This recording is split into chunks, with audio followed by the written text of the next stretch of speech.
രാഷ്ട്രപതി ബില്ലുകളിൽ ഒപ്പിടാതെ അടയിരിക്കുന്നതിനെതിരെ സുപ്രീം കോടതിയെ സമീപിച്ചിരിക്കുകയാണ് കേരള സർക്കാർ. രാജ്യത്തിന്റെ ചരിത്രത്തിൽ തന്നെ അസാധാരണമാണ് ഈ നടപടി. രാഷ്ട്രപതി ദ്രൗപദി മുർമുവിനോടുള്ള വ്യക്തിപരമായ എതിർപ്പാണ് ഇതിന് പിന്നിലെന്നാണ് BJPയുടെ ആരോപണം.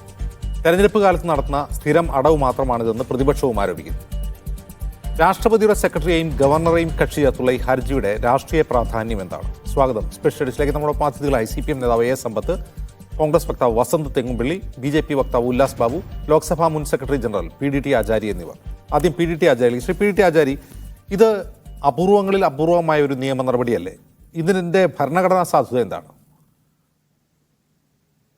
തീർച്ചയായിട്ടും ഇത് വളരെ ഒരു അൺപ്രസിഡന്റഡ് ആയിട്ടുള്ള ഒരു നടപടിയാണ്.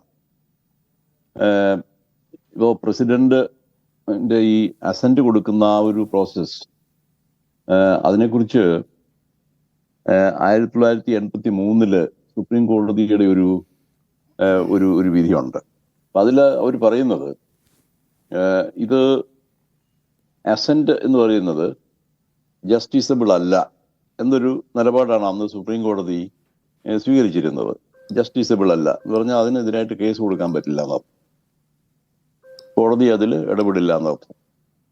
അത് 1983 ഇപ്പോ സംഗതി ഇപ്പം സംഭവിച്ചിരിക്കുന്നത്, ഗവർണർ ബില്ലുകൾ അവിടെ വെച്ചോണ്ടിരുന്നു.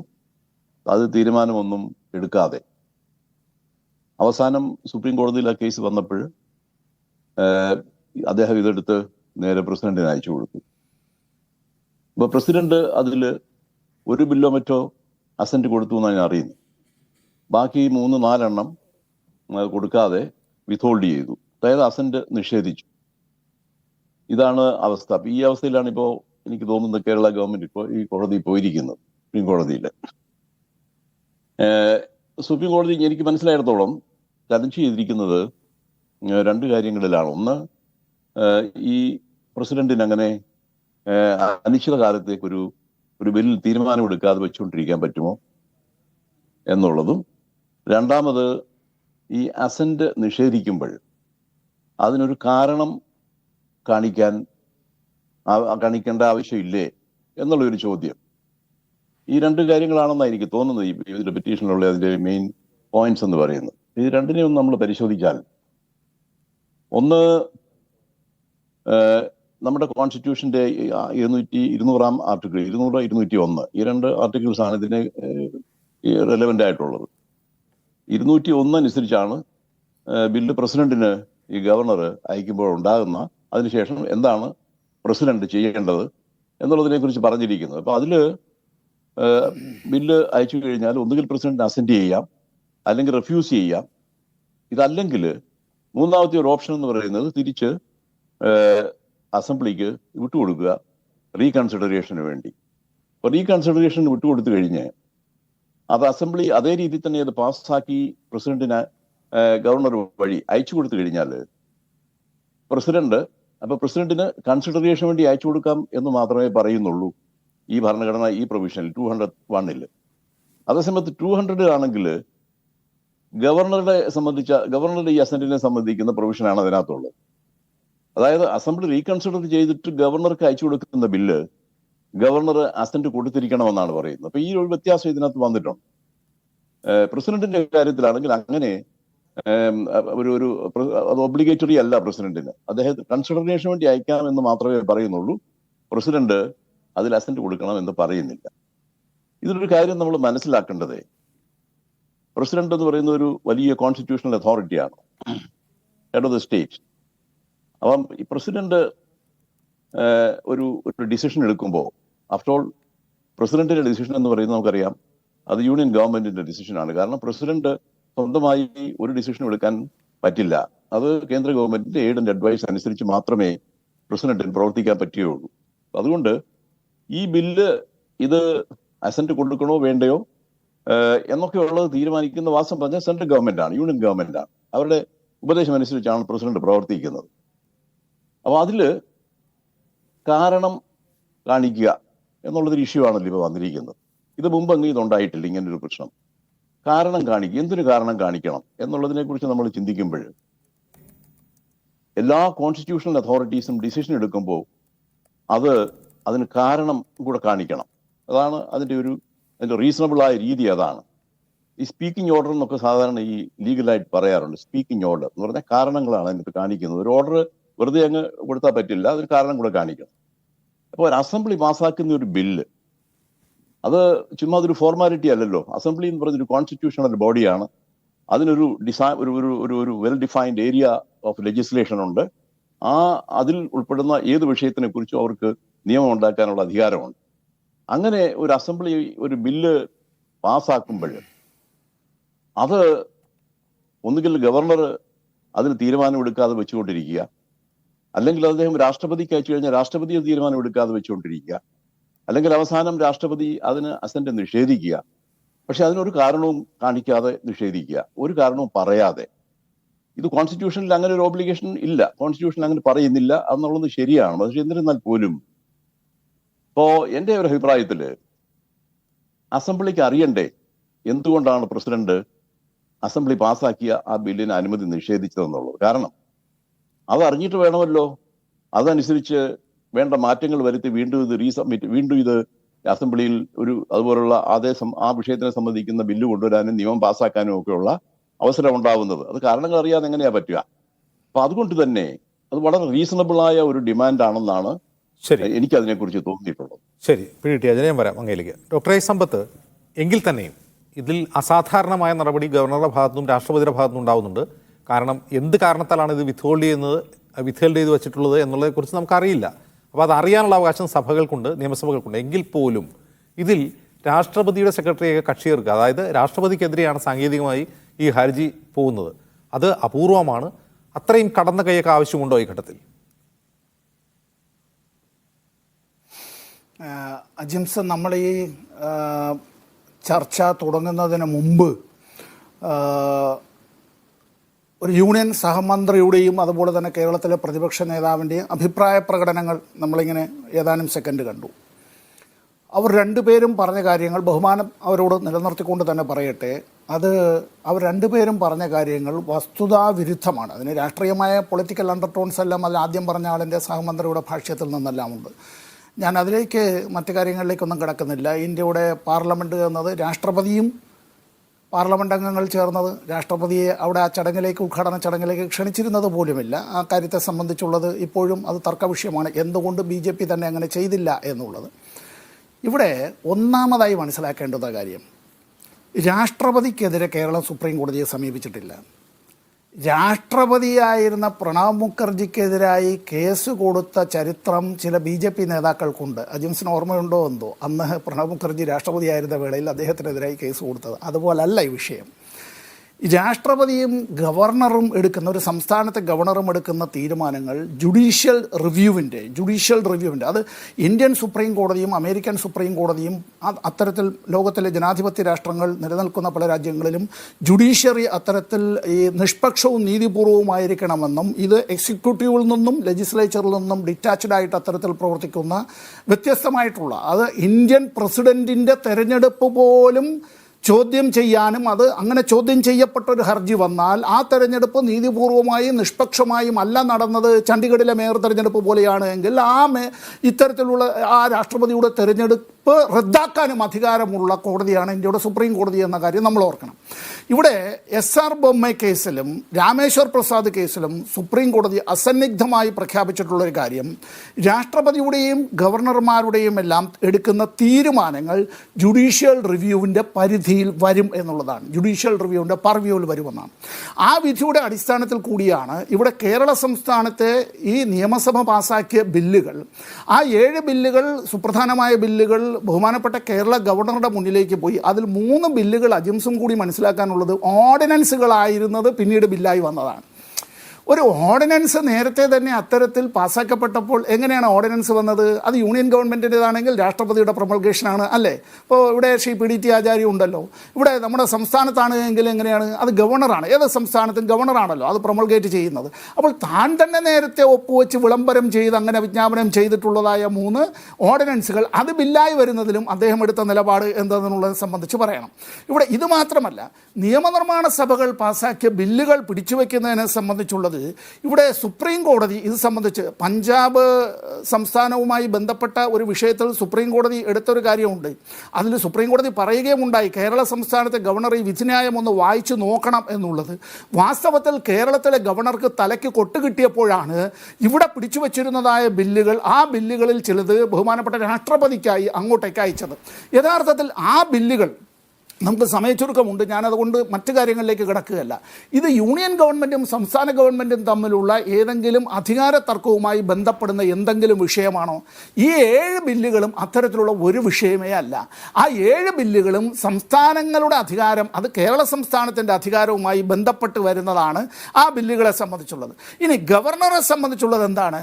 ഗവർണറെ സംബന്ധിച്ച് ഇപ്പോൾ ഇദ്ദേഹത്തിൻ്റെ അധികാരങ്ങളെ സംബന്ധിച്ച് ആരൊക്കെ എന്തൊക്കെ പറഞ്ഞിരുന്നാലും, ഇപ്പോൾ സുപ്രീം കോടതി ഇതിൽ പറഞ്ഞിട്ടുള്ളൊരു കാര്യം, സുപ്രീം കോടതി ഇപ്പോൾ ഈ ഭരണഘടനാ നിർമ്മാണ സഭയുമായി ബന്ധപ്പെട്ട് ഗവർണർക്ക് വിവേചനാധികാരം വിനിയോഗിക്കാൻ ഭരണഘടന അനുവദിക്കുന്ന മേഖലകളിൽ ഒഴികെ, ഞാനത് മലയാളത്തിൽ സുപ്രീം കോടതിയുടെ ആ ഉത്തരവിൻ്റെ വിധിയുടെ മലയാള പരിഭാഷ ഏകദേശം പറയുകയാണ്, മന്ത്രിസഭയുടെ സഹായവും ഉപദേശവും ഇൻവേർട്ടഡ് കോമയിൽ അതനുസരിച്ചാണ് ഗവർണർ പ്രവർത്തിക്കേണ്ടത്.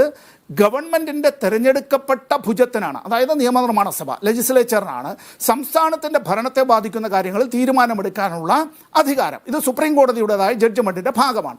ഇനി ഈ ഗവർണറുമായി ബന്ധപ്പെട്ടാണ് ഇതിൻ്റെ ഈ തർക്കത്തിൻ്റെ തുടക്കം വരുന്നത്. അത് രാഷ്ട്രപതി ഈ കാര്യത്തിൽ വെച്ച് അനന്തമായി നീട്ടിക്കൊണ്ടു പോകുന്നത് ശരിയല്ല എന്നുള്ളത്. നമ്മൾ ഈ കാര്യത്തിൽ വരുമ്പോൾ നടാടെ ഇത്തരത്തിലുള്ള വിവിധ വിഷയങ്ങൾ വന്നിട്ടുണ്ട്. കാരണം 1950 AK Gopalan versus state of Madras എന്നുള്ള കേസ് ഒരു പൗരൻ്റെ മൗലികാവകാശവുമായി ബന്ധപ്പെട്ട്, പൗരാവകാശവുമായി ബന്ധപ്പെട്ട് സ്വതന്ത്ര ഇന്ത്യയിലെ ആദ്യത്തെ കേസായിരുന്നു.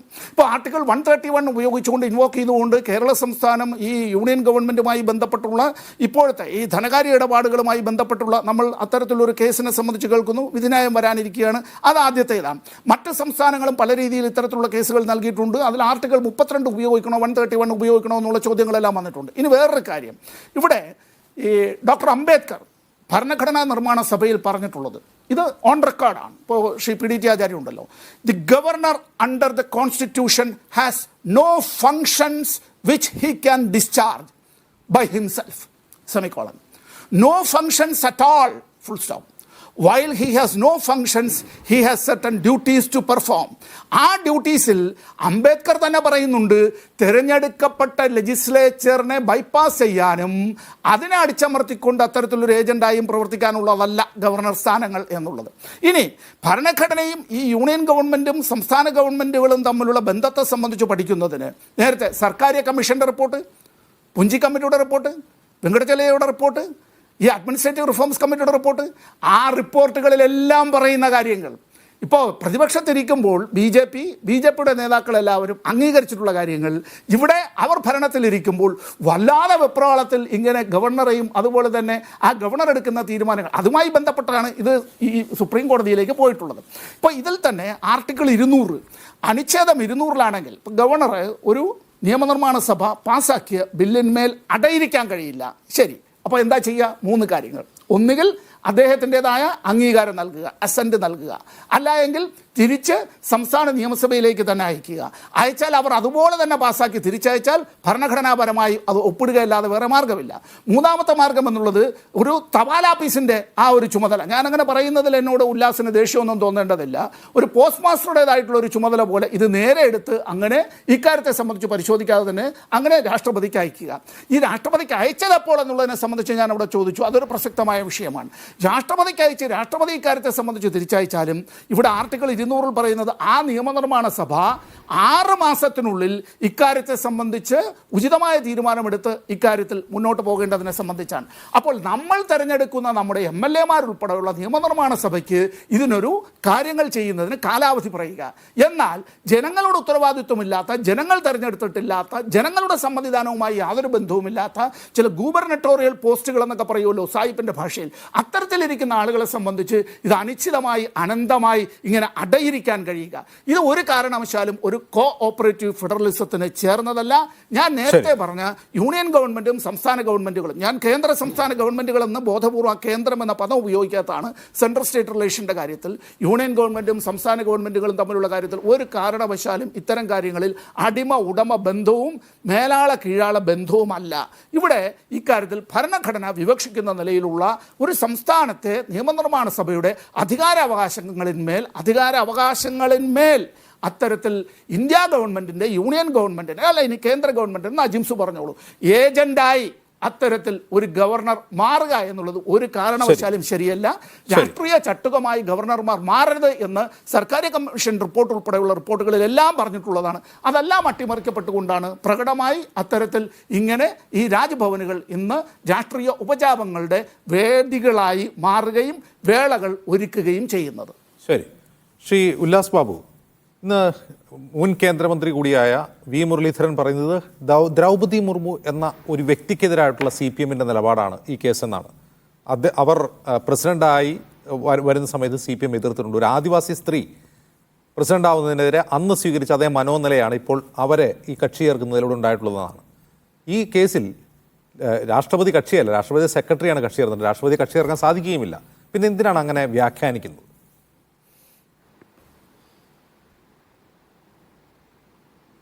അപ്പോൾ അജിംസ്, ബഹുമാനായിട്ടുള്ള ശ്രീ സമ്പത്ത് സാർ നേരത്തെ പറഞ്ഞ കാര്യങ്ങൾ അദ്ദേഹം പറഞ്ഞൊരു അടിമ ഉടമ ബന്ധമല്ല യൂണിയനും സ്റ്റേറ്റും തമ്മിലുള്ള ബന്ധത്തിൽ ഒരു സംശയമില്ല സാർ, 100% കറക്റ്റാണ്.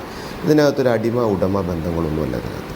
ഇവിടെ എന്തുകൊണ്ടാണ് ഈ വക കാര്യങ്ങൾ പറയേണ്ടി വരുന്നത്? സ്വാഭാവികമായിട്ട് BJPയുടെ ഭാഗത്തു നിന്ന് ബഹുമാനായിട്ടുള്ള ഞങ്ങളുടെ നേതാവും മന്ത്രിയുമായിട്ടുള്ള ശ്രീ വി മുരളീധരൻ ഇന്ന് കാര്യങ്ങൾ കോട്ട് ചെയ്യേണ്ട അവസ്ഥ വന്നതും എന്നുകൂടി നമ്മൾ ചർച്ച ചെയ്യണം. ഒരു രാഷ്ട്രീയ സംഘടന ഒരു നാട് ഭരിക്കുന്ന സമയത്ത് അവരുടെ താല്പര്യാർത്ഥം അവരുടെ ഉദ്ദേശങ്ങൾ മാത്രം നടപ്പിലാക്കുന്ന രീതിയിലേക്ക് ഒരു ബില്ലിനെ ക്രമീകരിക്കുകയും ആ ബില്ലിനെ രാഷ്ട്രീയ ലക്ഷ്യങ്ങൾ മാത്രം നിറവേറ്റുന്ന ബില്ലുകളാക്കി കൺവെർട്ട് ചെയ്യുകയും ചെയ്യുന്നൊരു ഘടനയുണ്ട് അതിൻ്റെ പുറകിൽ. നമ്മൾ അതിനെക്കുറിച്ച് ചർച്ച ചെയ്യുന്നില്ല. നമ്മളിപ്പുറത്ത് അതിൻ്റെ മേമ്പൊടി ചർച്ച ചെയ്ത് പിന്നാൾക്ക് പോവുകയാണ്. ഇടതുപക്ഷ രാഷ്ട്രീയ സംഘടന ഇപ്പോൾ ഇവർ പറയുന്നുണ്ടല്ലോ പിടിച്ചു വെച്ച ബില്ലുകൾ പാസ്സാക്കുന്നത് വളരെ പ്രശ്നങ്ങളാണ്. ഇതൊരു രാഷ്ട്രീയ സ്റ്റണ്ടാണ് അജിംസ്. കാരണം എന്താണെന്നറിയോ, ഓരോ ദിവസവും കടന്നു പോകാൻ ഇതുപോലെയുള്ള സൂത്രം കൊണ്ട് ഒട്ടടയ്ക്കുന്ന ചില മാധ്യമ ചർച്ചകൾ അവർക്ക് ആവശ്യമുണ്ട്. യഥാർത്ഥ സർക്കാരിൻ്റെ പരാജയം എന്ന് പറഞ്ഞാൽ കേരളത്തിലെ ചർച്ച ചെയ്യപ്പെടുന്ന ഒരു പരാജയത്തെക്കുറിച്ച് പബ്ലിക് ചർച്ച ചെയ്യാതിരിക്കാൻ ഇതേപോലെയുള്ള സൂത്രങ്ങളും സൂത്രാഭ്യാസങ്ങളും കളിച്ച് ജനങ്ങളുടെ മുകളിൽ കൂടിയിടണം എന്നൊരു ഉദ്ദേശമുണ്ട് ഇതിനകത്ത്. അത് നമ്മൾ കാണാതെ പോകരുത്. ആ ഉദ്ദേശങ്ങൾ നാളെ വേറെ പുതിയ കാര്യങ്ങൾ വരും. ഇതിലൊന്നും സംഭവിക്കാൻ പോകുന്നില്ല. എന്താണ് സമ്പത്ത് സാറ് പറഞ്ഞ കാര്യം? അതുതന്നെയാണ് സാറുള്ളത്. ഗവർണറുടെ അടുത്ത് നിങ്ങൾ ബില്ല് അയച്ചു. ആ ബില്ലിനകത്ത് ഗവർണർക്ക് വ്യക്തമായിട്ടുള്ള കാര്യങ്ങളുണ്ടായിരുന്നു. നിങ്ങളുടെ രാഷ്ട്രീയം കുത്തി തോൽപ്പിക്കാനുള്ളതോ അല്ലെങ്കിൽ നിങ്ങളുടെ രാഷ്ട്രീയം അടിച്ചേൽപ്പിക്കാനുള്ളതോ ആവരുത് എന്ന ബില്ല് കൃത്യമായിട്ടുണ്ടായിരുന്നു. അത് അദ്ദേഹം അതിനുശേഷം അങ്ങ് തപാലെന്ന് അതിനെ വിളിച്ച് പറഞ്ഞു. തപാലല്ല, ഒരു സംവിധാനത്തിൽ കൃത്യമായി എഴുതി വെച്ചിട്ടുണ്ട്. ഗവർണർക്ക് അത് തീരുമാനമെടുക്കാൻ സാധ്യമാവുന്നില്ലെങ്കിൽ അല്ലെങ്കിൽ തീരുമാനമെടുക്കുന്നില്ലെങ്കിൽ അത് രാഷ്ട്രപതിക്ക് വിടാം. അത് രാഷ്ട്രപതിക്ക് സ്വാഭാവികമായിട്ട് വിട്ടു. പിന്നെ മറ്റു സ്വാഭാവികമായിട്ട് വിട്ടതല്ല, സുപ്രീം കോടതി ചെവിക്ക് പിടിച്ചപ്പോഴാണ് അത് രാഷ്ട്രപതിക്ക് ഇടാൻ തയ്യാറായത്. അതിൽ കാലതാമസം വരുന്നതിനെതിരെയാണ് ഹർജി. അജിംസ് പറയുന്നത് കേട്ടാൽ തോന്നും സുപ്രീം കോടതിയിൽ ഓടി വന്നിട്ട് ഗവർണറെ കൊണ്ട് നിർത്തിയിട്ട് ചെവി പിടിച്ച് പറഞ്ഞാൽ കേൾക്കൂ എന്ന് പറഞ്ഞത്. എൻ്റെ പഞ്ചാബ് ഹൈക്കോടതിയുടെ ഇക്കാര്യത്തിലെ വിധി ഒന്ന് വായിച്ചു നോക്കൂ, വിധി ഒന്ന് വായിച്ചു നോക്കൂ എന്ന് ആരിഫ് മുഹമ്മദ് ഖാനോട് പറഞ്ഞു സുപ്രീം കോടതി. ആയിക്കോട്ടെ, ചോദിച്ചോട്ടെ. സുപ്രീം കോടതി ഒരു കാര്യം പറഞ്ഞതിനെ സുപ്രീം കോടതി ഒരു കാര്യം പറഞ്ഞാൽ ആലങ്കാരികമായി രാഷ്ട്രീയക്കാർക്കൊക്കെ പറയാം. അജിംസിനെ പോലെയുള്ള ഈ 3 രാഷ്ട്രീയവും 4 രാഷ്ട്രീയവും അതുപോലെ മറ്റാളുകളും ഇരിക്കുന്നതിനെ കോർഡിനേറ്റ് ചെയ്യുന്ന താങ്കൾ ചെവിക്ക് പിടിച്ച് തിരുമ്പി ചോര വന്ന് കരഞ്ഞു എന്നൊന്നും പറയിപ്പിക്കാൻ പ്ലീസ്. സുപ്രീം കോടതി പോലെയുള്ള വലിയ സംവിധാനം, വലിയ നീതിന്യായ വ്യവസ്ഥയെക്കുറിച്ച്. അപ്പോൾ ഈ കാര്യത്തിൽ വളരെ വ്യക്തമായിട്ടുള്ള രാഷ്ട്രീയമുണ്ട്. ആ രാഷ്ട്രീയം നമുക്ക് ചർച്ച ചെയ്യണം. സമ്പത്ത് സാർ ഒരുപക്ഷെ അത് പറഞ്ഞു എന്ന് വരില്ല. ഈ രാഷ്ട്രീയം എന്ന് പറയുന്നതാണ് തെരഞ്ഞെടുപ്പിനെ ഹൈഡ് ചെയ്ത് നിർത്തിക്കൊണ്ട് തെരഞ്ഞെടുപ്പിൽ ഇവരുടെ നഷ്ടങ്ങളും ഇവരുടെ പ്രയാസങ്ങളും ചർച്ച ചെയ്യാതിരിക്കാനുള്ള രാഷ്ട്രീയമാണ് ഇവർ കാണിക്കുന്നത്. നാളെ ഒരു പുതിയ തന്ത്രവുമായിട്ട് വരും. അങ്ങനെ ഒരു 30 തന്ത്രങ്ങൾ ഉണ്ടാക്കി വെച്ചിട്ടുണ്ട്. 30 ദിവസങ്ങളും ഈ സമൂഹത്തിനെ മാറ്റി ചിന്തിക്കുന്ന തന്ത്രങ്ങൾ. ഒരു 7 ലക്ഷം പരാതികളുണ്ട് സാർ ഈ കേരള സർക്കാർ ഏറ്റെടുത്തിട്ടുള്ള കാര്യങ്ങൾ നടപ്പിലാക്കാത്തതിൽ. അതിലേതെങ്കിലും ഒരു കാര്യത്തിൽ ജനങ്ങൾ അങ്ങോട്ട് കേസിന് പോയി തുടങ്ങിയാൽ, ജനങ്ങൾ ഈ പിണറായി വിജയനെ അങ്ങോട്ട് കക്ഷി ചേർത്ത് അങ്ങ് പോയി തുടങ്ങി ഇവർക്ക് മറുപടി പറയാൻ പറ്റും. 1-ാം പ്രളയത്തിൽ പോലും കാഴ്ച കൊടുക്കാമെന്നും പറഞ്ഞ് റീബിൽഡ് കേരള ഇത്യാദി കാര്യങ്ങളൊക്കെ വാഗ്ദാനം കൊടുത്തും അതിന് അപേക്ഷ മേടിച്ചു വെച്ചും ഒരു കാര്യങ്ങളും ചെയ്യാത്ത ഇവർക്ക് എന്താണ് 7 ബില്ലോ 4 ബില്ലോ 3 ബില്ലോ എന്നൊക്കെ അറിയാൻ അതിനകത്ത് ഒരു ഭരണസ്തംഭനവും വരുന്നൊരു കാര്യങ്ങളല്ല. ഇവരുടെ രാഷ്ട്രീയ അഭ്യാസങ്ങൾ നടത്താൻ പറ്റാത്തതിലുള്ള വിഷമവും ഇന്നത്തെ ജനാധിപത്യ ജനകീയ കോടതിയിൽ നടക്കുന്ന തെരഞ്ഞെടുപ്പിൽ നിന്ന് ഇവരുടെ കള്ളത്തരങ്ങളെ മറച്ചു വെക്കാനുള്ള സൂത്രപ്പണികളും മാത്രമാണ്. ഒപ്പം തന്നെ ഞങ്ങളുടെ നേതാവായിട്ടുള്ള ബഹുമാനായിട്ടുള്ള ആറ്റിങ്ങൽ സ്ഥാനാർത്ഥി പറഞ്ഞ പോലെ കൃത്യമായിട്ടുള്ള ഒരു അജണ്ടയും CPM സെറ്റ് ചെയ്ത് വെച്ചിട്ടുണ്ട്. അതൊന്നും ഇന്നത്തെ ജനങ്ങളിൽ വില പോകില്ലെന്ന് വളരെ വ്യക്തമായിട്ട് BJP പറയാൻ ആഗ്രഹിക്കുകയാണ്. ഈ തെരഞ്ഞെടുപ്പിൽ നിങ്ങളുടെ ഈ ഗിമ്മിക്കുകളെ കൊണ്ടൊന്നും നിങ്ങൾക്ക് രക്ഷപ്പെടാൻ സാധിക്കില്ല. ഇതൊക്കെ ഒരു തെരഞ്ഞെടുപ്പ് സ്റ്റണ്ടായിട്ട് കാണണമെന്നുള്ളതാണ് എനിക്കൊക്കെ മനസ്സിലാക്കാൻ സാധിക്കുന്നത്. ശരി, ശ്രീ വസന്തകുമ്പള്ളി, ഇവിടെ ഉല്ലാസ് പറഞ്ഞ അതേ വാക്കുകളാണ് ഇന്ന് പ്രതിപക്ഷ നേതാവും പറയുന്നത്. ഇത് കേവലം രാഷ്ട്രീയമായ ഗിമ്മിക്കുകളാണ്, തെരഞ്ഞെടുപ്പ് സമയത്ത് ആളുകളെ ശ്രദ്ധ തിരിക്കാനുള്ള തന്ത്രമാണ് എന്നാണ് പറയുന്നത്. പക്ഷെ കേന്ദ്രമന്ത്രി V മുരളീധരൻ കുറെ കൂടി കടന്ന് അത് രാഷ്ട്രപതിക്കെതിരായിട്ടുള്ള വ്യക്തിപരമായ ഗഡ്ജാണ് CPM-ൻ്റെ എന്ന് കൂടി പറഞ്ഞിരുന്നു. പക്ഷെ ഉല്ലാസ് അതല്ല പറയുന്നത്. ഉല്ലാസ് പറയുന്നത് നിരവധി ആരോപണങ്ങൾ നേരിടുന്ന ഒരു സർക്കാർ ശ്രദ്ധ തിരിക്കാൻ വേണ്ടി തെരഞ്ഞെടുപ്പ് സമയത്ത് ഒരു അജണ്ട സെറ്റ് ചെയ്യുകയാണെന്നാണ്. എങ്ങനെയാണ് ഈ കോൺഗ്രസിനും BJP-ക്കും ഈ വിഷയത്തിൽ ഒരേ നിലപാടായി മാറുന്നത്? ശ്രീ അജിംസ്, നമ്മുടെയൊക്കെ നാട്ടിൽ ഒരു ചൊല്ലില്ലേ, പാമ്പ് ചത്താൽ വാർത്ത പരുന്ത് ചാവുന്നിടം വരെ. നോക്കൂ, EP ജയരാജന്റെ ദല്ലാൾ വിഷയം കത്തിക്കയറി നിൽക്കുകയാണ്. വളരെ കൃത്യമായി BJP-യുമായി പല സീറ്റുകളിലും CPM ധാരണയിൽ എത്തിയിരിക്കുന്നുവെന്ന് തെളിവടക്കം പൊതുജനത്തിന് മനസ്സിലാവുന്ന രീതിയിലുള്ള ചർച്ചകൾ മുമ്പോട്ട് പോകുന്ന സമയത്ത്, സംസ്ഥാന സർക്കാർ ഒട്ടുക്കുമേ പ്രതിക്കൂട്ടിൽ നിൽക്കുന്ന ഒരു സമയത്ത് വളരെ പെട്ടെന്നൊരു ദിവസം ഞങ്ങൾക്ക് വെളിപാടുണ്ടായി, എന്നാൽ രാഷ്ട്രപതിക്കെതിരെ ഞങ്ങൾ കേസ് കൊടുക്കാൻ പോകുന്നു എന്നൊരു നരേറ്റീവ് ഉണ്ടാക്കാൻ വേണ്ടി എന്താണ് ജയരാജൻ പറഞ്ഞത്? ഇവിടെ CPM-ഉം BJP-യും തമ്മിലാണ് ഫൈറ്റ്. ആ നരേറ്റീവ് കൃത്യമാക്കാൻ വേണ്ടിയാണ് ഇവർ ഇന്ന് രാഷ്ട്രപതിക്കെതിരെ കേസുമായി പോയിരിക്കുന്നത്. നോക്കൂ, അനിതര സാധാരണമായി ഈ ബില്ലുകൾ കൊണ്ടുപോകുന്നതിൽ കോൺഗ്രസിന്റെ ഹൈക്കമാൻഡിന് വളരെ കൃത്യമായ സ്റ്റാൻഡുണ്ട്. അതുകൊണ്ടാണല്ലോ പഞ്ചാബ് സർക്കാർ കൊടുത്ത കേസിൽ വളരെ കൃത്യമായി സുപ്രീം കോടതി പറഞ്ഞു, the reasonable time should be A justifiable time. Reasonable time ആയിരിക്കണം, പക്ഷെ അത് ജസ്റ്റിഫയബിൾ ടൈം ആയിരിക്കണം. പക്ഷേ ഈ കേസ് കൊടുക്കുന്നതിൽ സംസ്ഥാന സർക്കാർ എത്ര വർഷം എടുത്തെന്ന് അറിയാമോ? 2 വർഷമാണ് എടുത്തത്. അതായത് ഗവർണർക്കെതിരെ കേസ് കൊടുക്കാൻ പോകാൻ വേണ്ടി 2 വർഷം ഇവർ അടയിരുന്നു. എന്താണ് അത്രയും ദിവസം ഇവർക്ക് ഈ ബില്ലുകളൊന്നും ഭരണസ്തംഭനമായി തോന്നിയില്ലേ? 2 വർഷം ഭരണസ്തംഭനം നടന്നോട്ടെ എന്നായിരുന്നോ സംസ്ഥാന സർക്കാരിന്റെ നിലപാട്? ഈ വിഷയത്തിൽ 2 കൂട്ടർക്കും ഇരട്ട നിലപാടുകളാണ്. ഒന്ന്, CPM-വുമായി ബന്ധപ്പെട്ട് സംസ്ഥാന സർക്കാരുമായി ബന്ധപ്പെട്ട് 2 വർഷം അവർക്ക് ഭരണസമ്പന്നമില്ലാതിരുന്നത് ഇലക്ഷന് തലേ ദിവസം അല്ലെങ്കിൽ ഇലക്ഷന്റെ 14-ാമത്തെ മണിക്കൂറിൽ ഗവർണർക്കെതിരെ ഒരു കേസ്, ഉടനെ തന്നെ അത് രാഷ്ട്രപതിക്കെതിരെ കേസായി പോകും. ഇനി രാഷ്ട്രപതിയുടെ ഭാഗത്ത് നിന്ന് അല്ലെങ്കിൽ BJP സൈഡിൽ നിന്നുള്ള ഇരട്ടത്താപ്പ് എന്താണ്? ഇതിൽ വളരെ പ്രധാനപ്പെട്ട 2 ബില്ലുകൾ ഉണ്ടായിരുന്നു. ഒന്ന്, ലോകായുക്തയുടെ അധികാരങ്ങളിൽ വെള്ളം ചേർക്കുന്നതാണ്. ആന്റി കറപ്ഷൻ മൂവ്മെന്റുമായി ബന്ധപ്പെട്ട് ഈ രാജ്യത്ത് വിശ്വസിക്കാൻ പറ്റുന്ന ഏറ്റവും പ്രധാനപ്പെട്ട നിയമം, ഏറ്റവും പ്രധാനപ്പെട്ട അതോറിറ്റി സിസ്റ്റം അത് ലോകായുക്തയായിരുന്നു.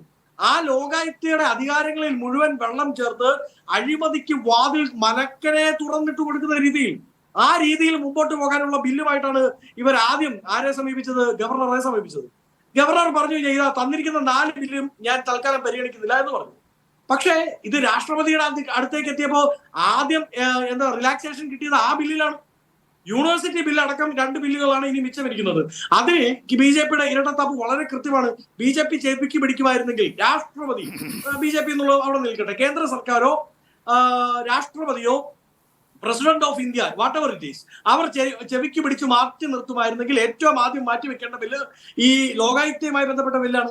ലോകായുക്തയുമായി ബന്ധപ്പെട്ട ബില്ലിന് റിലാക്സേഷൻ കൊടുക്കുന്നു, ബാക്കി ബില്ലുകൾ പിടിച്ചു വെച്ചിട്ട് ഇതാ നമ്മൾ തമ്മിൽ ഒരു ഫൈറ്റ് ഉണ്ട്, ഗോദയിൽ ഹോ വിളികളോടുകൂടി ഈ ഗോദയിലെ ഫൈറ്റ് നമ്മൾ തമ്മിലാണ് എന്ന് പ്രൂവ് ചെയ്യാൻ വേണ്ടി CPM-ന് ഒരു അവസരം ഉണ്ടാക്കി കൊടുക്കുകയാണ് എന്നുള്ളത് സംശയമില്ലല്ലോ. ഞാൻ ആദ്യം പറഞ്ഞതുപോലെ പാമ്പ് ചത്ത വാർത്തയെ മുഴുവൻ മൂടിക്കളയാൻ വേണ്ടി BJP CPM ബാന്ധവവുമായി ബന്ധപ്പെട്ട് വെളിയിൽ വരുന്ന തെളിവുകൾ, വാർത്തകൾ, ആരോപണങ്ങൾ അതിനെ മുഴുവൻ കുഴിച്ചു മൂടാൻ വേണ്ടി പെട്ടെന്ന് ഒരു ദിവസം നടത്തുന്ന പൊളിറ്റിക്കൽ സ്റ്റണ്ട് മാത്രമല്ല ഒരു PR എക്സസൈസുമാണ് ഇത് എന്നതിൽ സംശയമില്ലല്ലോ. എന്തുകൊണ്ടാണ് കേരളത്തിന് ധനകാര്യ പ്രതിസന്ധി ഉണ്ട് എന്ന് ഇവർ പറഞ്ഞു. എന്നിട്ട് ഇവർ പറഞ്ഞു UDF MPമാർ സഹകരിക്കുന്നേ ഇല്ല. ഇവർക്ക് 3 MPമാരുണ്ടായിരുന്നു ലോക്സഭയിൽ, വിവിധ MPമാർ ജോൺ ബ്രിട്ടാസ് അടക്കമുള്ള MPമാർ രാജ്യസഭയിലും ഉണ്ടായിരുന്നു. ഒരു അടിയന്തര പ്രമേയം പാസ്സാക്കാൻ വേണ്ടി TN പ്രതാപൻ വേണ്ടി വന്നു. സംസ്ഥാനത്തിന്റെ ധനകാര്യ പ്രതിസന്ധിയുമായി ബന്ധപ്പെട്ട് വിവിധ ഘട്ടങ്ങളിൽ ശൂന്യവേളയിൽ അടക്കം ചോദ്യങ്ങൾ ചോദിക്കാൻ വേണ്ടി ചാലക്കുടി MP ബെന്നി ബെഹനാൻ വേണ്ടി വന്നു. രണ്ടുപേരും കോൺഗ്രസ്സുകാരാണ്. GST കൗൺസിലിൽ ഒരു വാക്ക് പോലും ഇവർ സംസാരിച്ചിട്ടില്ല. GST കൗൺസിലിൽ സംസ്ഥാന സർക്കാരിന്റെ പ്രതിനിധി ആരാ? സംസ്ഥാന സർക്കാരിന്റെ വസന്ത് നടപടിയില്ലാത്ത ഒരു കാര്യത്തിന് വേണ്ടിയല്ല. ഇപ്പൊ നോക്കൂ, സുപ്രീം കോടതിയിൽ അതേ വിഷയവുമായി ബന്ധപ്പെട്ട് കേസ് നടത്തുകയാണ് സംസ്ഥാന സർക്കാർ. അല്ല, ആ കേസിൽ പോലും പറഞ്ഞത് 57,000 കോടി കിട്ടാനുണ്ടെന്നാണല്ലോ നമ്മളോടൊക്കെ പറഞ്ഞ negative. KN Balagopal media one അടക്കമുള്ള ചാനലുകളോടും കേരളത്തോടും പറഞ്ഞ 57,000 കോടി എന്നാണ്. സുപ്രീം കോടതി അത് കോട്ട് ചെയ്തിട്ടില്ല. കോട്ട് ചെയ്തിരിക്കുന്നത് കടമെടുക്കാൻ അനുവദിക്കുന്നില്ല എന്നുള്ളതാണ്. സുപ്രീം കോടതി അനുവദിച്ചിരിക്കുന്ന 13,000 കോടിയോളം കടമെടുക്കാം എന്നുള്ളതാണ്. അത് പോയില്ലായിരുന്നെങ്കിലും കിട്ടുമായിരുന്നേ. അപ്പൊ ഞാൻ പറഞ്ഞത് ഇത് ഇലക്ഷന്റെ ടൈമിൽ ഈ സാമ്പത്തിക പ്രതിസന്ധി ഇവർ പറയാൻ തുടങ്ങിയിട്ട് കാലം എത്രയായി? വളരെ കൃത്യമായി ഏതാണ്ട് 1 വർഷത്തോളമായിരിക്കുന്നു. വസന്ത്, സാമ്പത്തിക പ്രതിസന്ധി മാറ്റി അതിപ്പോ കോടതിയുടെ കീഴിലിരിക്കുന്ന ഒരു വിഷയമാണ്. എന്റെ ക്വസ്റ്റ്യൻ ഇതാണ്. ഇപ്പോൾ മുമ്പ് ഇതിൽ രാഷ്ട്രപതി അസന്റ് കൊടുത്തൊരു ബില്ലുണ്ട്. അത് ഈ ലോകായുക്ത ഭേദഗതി ബില്ലാണ്. അതിനെ പല്ലും നഖവും ഉപയോഗിച്ച് പ്രതിപക്ഷം എതിർത്താണ്. അത് അഴിമതിയെ സ്ഥാപനവൽക്കരിക്കുന്ന ഒന്നാണ്, അഴിമതിയെ സാധൂകരിക്കുന്ന ഒന്നാണ് എന്നായിരുന്നു പ്രതിപക്ഷത്തിന്റെ ആരോപണം. ഇനി അസന്റ് നൽകാനുള്ള ബില്ലിൽ രാഷ്ട്രപതി അടയിരിക്കുന്നു എന്ന് ആരോപിക്കപ്പെടുന്ന ബില്ലിൽ പ്രധാനപ്പെട്ട ഒന്ന് ഗവർണറുടെ അവകാശങ്ങളെ, അധികാരങ്ങളെ വെട്ടിക്കുറയ്ക്കുന്ന ഒരു ബില്ലാണ്. അതേക്കുറിച്ചുള്ള നിങ്ങളുടെ നിലപാടെന്താണ്? അല്ലല്ലോ, വളരെ കൃത്യമാണ്. ഞാൻ പറയുന്നത് ഏത് ബില്ലുകളും അത് ഹൈക്കമാൻഡിന്റെ അടക്കം തീരുമാനമാണ്. ഒരു കാരണവശാലും ഗവർണർമാർ വിത്തൗട്ട് എന്താണ് പറയുന്നത്, ഒരു ജസ്റ്റിഫൈബിൾ ടൈമിനപ്പുറത്തേക്ക് അടയിരിക്കാൻ പാടില്ല. അത് കോൺസ്റ്റിറ്റ്യൂഷനിൽ കൃത്യമായി പറഞ്ഞിട്ടില്ല എന്നുള്ള യാഥാർത്ഥ്യമാണ്. റീസണബിൾ ടൈം എന്നുള്ള വാക്കാണ് കോൺസ്റ്റിറ്റ്യൂഷൻ ഉപയോഗിക്കുന്നത്.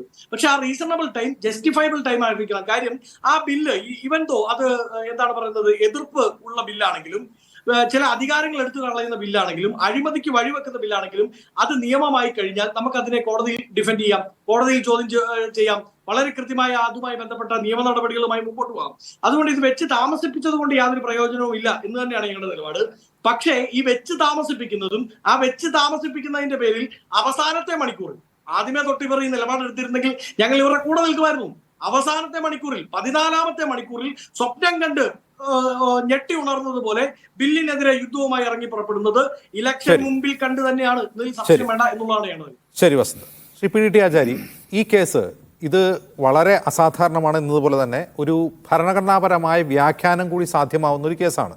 ഇത് ഒരു ഭരണഘടനാ ബെഞ്ച് പരിഗണിക്കേണ്ടി വന്നാൽ അത് അനന്തമായി നീണ്ടുപോകാനും സാധ്യതയുണ്ട്. അതിനല്ലേ കൂടുതൽ സാധ്യത? ഇല്ല, അങ്ങനെ അനന്തമായിട്ട് അത് നീണ്ടുപോകുമെന്ന് എനിക്ക് തോന്നുന്നു. ശ്രീ PDT ആചാരി, അനന്തമായിട്ട് അത് നീണ്ടുപോകുമെന്ന് തോന്നുന്നില്ല. പക്ഷേ ഈ വിഷയം വളരെ ഇമ്പോർട്ടൻ്റ് ആണ്, വളരെ സീരിയസ് ആയ ഒരു വിഷയമാണ്. അത് ഭരണഘടനാ പ്രൊവിഷൻസിന്റെ ഒരു ഇന്റർപ്രിട്ടേഷൻ, അതായത് പ്രസിഡന്റിന്റെ ഈ അസെന്റ് എന്ന് പറയുന്ന അതിനുള്ള പവറിന്റെ ഒരു ലിമിറ്റ് എന്താണ്, ഇതിനെക്കുറിച്ചൊക്കെ വ്യക്തത വരേണ്ട ആവശ്യമുണ്ട്.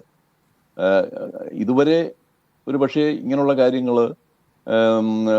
രാജ്യത്തിന്റെ ശ്രദ്ധയിൽ അങ്ങനെ കൂടുതൽ പെട്ടിട്ടില്ല. കാരണം ആ രീതിയിലുള്ള ഡെവലപ്മെന്റ്സ് ഒന്നും ഉണ്ടായിരുന്നില്ല. ഇപ്പോൾ അതെല്ലാം പൊളിറ്റിക്കൽ സാഹചര്യങ്ങളൊക്കെ ധാരാളം മറിഞ്ഞ് വന്നപ്പോൾ പല പുതിയ സാഹചര്യങ്ങളും പുതിയ ഡെവലപ്മെന്റ്സും ഒക്കെ വന്നു.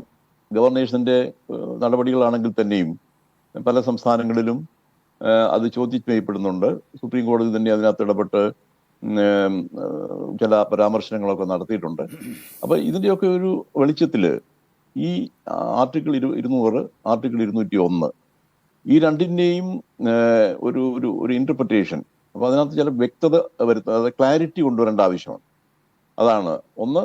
ഒരു ഗവർണർക്ക് അല്ലെങ്കിൽ പ്രസിഡന്റിന് വളരെ അൺഡ്യൂലി ലോങ് പീരീഡിൽ ഇത് ഒരു ബില്ലിനെ കുറിച്ച് ഡിസിഷൻ എടുക്കാതെ ഇരിക്കാമോ എന്നുള്ളത് ശരിയാണ്. ഭരണഘടനയിൽ അങ്ങനെ പ്രത്യേകമായിട്ട് സമയമൊന്നും പറയുന്നില്ല. പക്ഷേ ആസ് സൂൺ ആസ് പോസിബിൾ എന്ന് ഗവർണറുടെ ആ ഒരു കോണ്ടെക്സ്റ്റിൽ പറയുന്നുണ്ട്.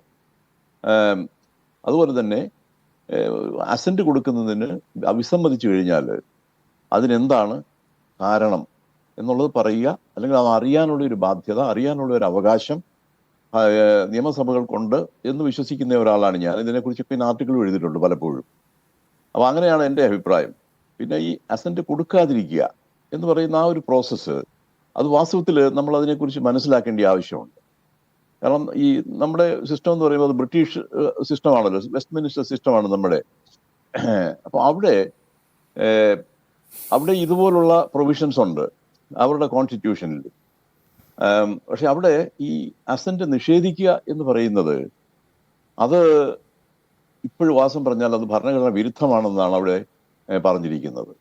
അങ്ങനെ പ്രസിഡന്റിന് സോവറെയിൻ അതായത് രാജാവ്, അവിടുത്തെ രാജാവിന് ആ അധികാരം ഈ മന്ത്രിസഭ പറയാതെ അത് ചെയ്യാൻ പാടില്ല എന്നാണ്. മന്ത്രിസഭ പറയാതെ, അപ്പൊ മന്ത്രിസഭ ഒരു ബില്ല് പാസ്സാക്കി രാജാവിന്റെ അടുക്കൽ അയച്ചാൽ പിന്നെ അത് ഏത് സാഹചര്യത്തിലാണ് മന്ത്രിസഭ രാജാവിനോട് പറയുന്നത് ഇത് കൊടുക്കണ്ട, അസന്റ് കൊടുക്കണ്ട എന്ന്? അത് വളരെ വിചിത്രമായിട്ട് തോന്നാം. പക്ഷെ അങ്ങനെയല്ല.